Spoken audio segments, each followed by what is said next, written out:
السلام علیکم ورحمت الله وبرکاتہ. اولسمه سپرا سورة یونس آیت نمبر دا 50 آیت نمبر 50.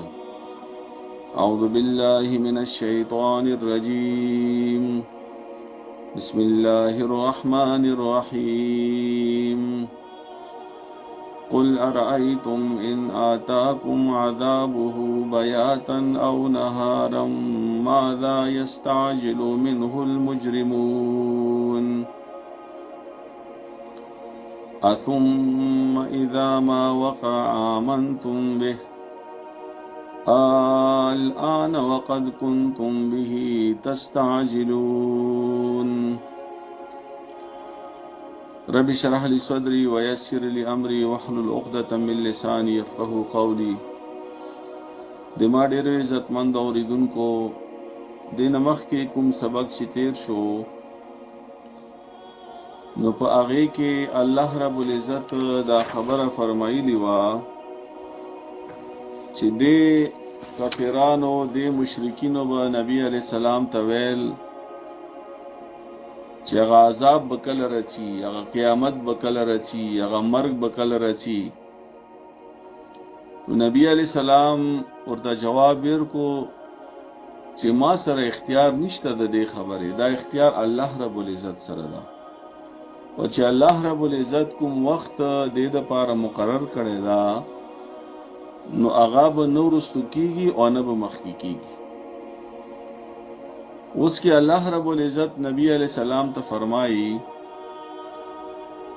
قل اے پیغمبرات دوی تویا ارائیتم ان آتاکم عذابه بیاتا او نهارا.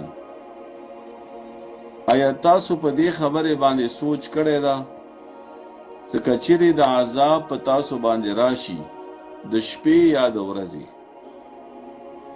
په کومي خبره باندې سوچ کړی دا؟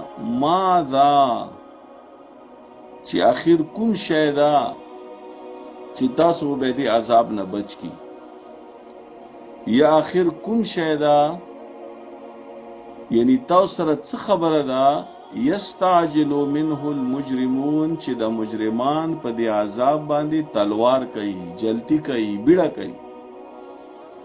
یعنی دوی سره کوم د شی دا چې دوی به د عذاب نه بیا بچي؟ تاسو په دې خبره باندې سوچ کړی ده چې کله عذاب راشي؟ او دا خبره واضحه وه، هغوی خلکو ته معلومه وه چې دینه مخکې هم د الله رب العزت عذابونه راغلي دي په مخکې قومونو او په امتونو باندې. نو هغوی هم خپل ځان خو بچ نه کړلو، هغوی هم پکې تباه شول. چوک زلزلی ووهل، چوک تندر ووهل، چوک په اوبو کې ډوب شول، چا باندې سیلابونه راغلل، چا باندې د کاڼو باران وشولو، چوک په ځمکه کې روغ ننوتل. نو که تاسو باندې عذاب راشي نو تاسو سره څه شی دي چې تاسو بیا ځان بچ کړئ؟ او تاسو ولې په دې عذاب باندې جلتی کوئ یا تاسو تلوار کوئ په دې عذاب باندې؟ دا وجه څه ده؟ او بیا ورته الله رب العزت فرمایي اثم اذا ما وقع آمنتم. آیا تاسو به هغه وخت کې به ایمان راوړو چې کله عذاب در باندې راشي؟ به په هغې سره نو هغه وخت کې خو به ایمان نه قبلېږي.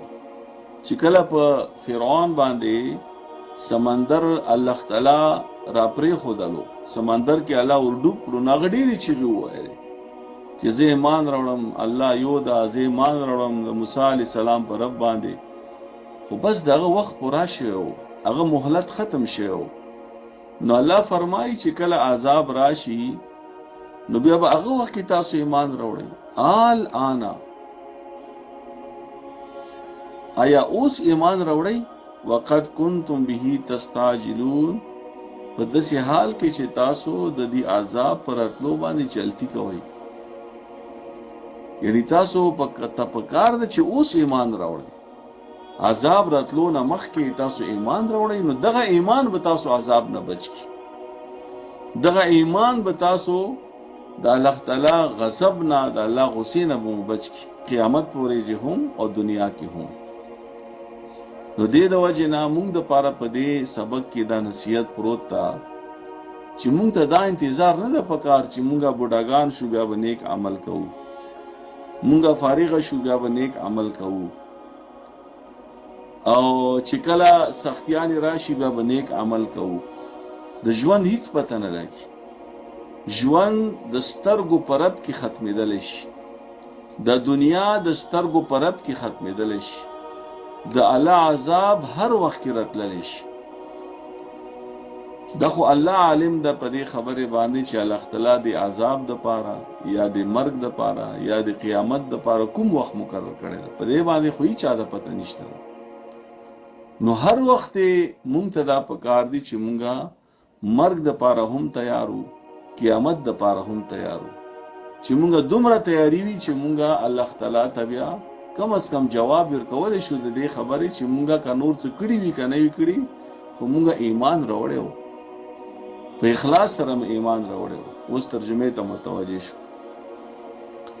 قلت تو یا پیغمبره ارایتم آیا سوچ کړی د تاسو ان کچيري اتاکم عذابه راشي تاسو ته عذاب د الله بیاتن د شپې په وخت کې او نهارن یا د ورځې په وخت کې ماذا نکم شیدا یستعجلو چې تاسو تلوار کوي منه د پاره د اغي المجرمو دغه مجرمان خلق کوم شیدا چې د مجرمان خلق اغي باندې بیره کوي جلتی کوي. ثم آیا بیا په هغه وخت کې اذا ما وقع کله چې واقع شي عذاب امنتم بیا هغه وخت کې تاسو ایمان وروړي به په هغه باندې الان آیا اوس ایمان وروړي، یعنی په هغه وخت کې بیا ایمان وروړي که اوس ایمان وروړي. وقت کنتم او په تحقیق سره وای تاسو به د دې عذاب پرتللو سره تستعجلون جلتی کوونکی تلوار کوونکی. الله تعالی د په دې سبق باندې مو ته پویا او الله د په دې باندې عمل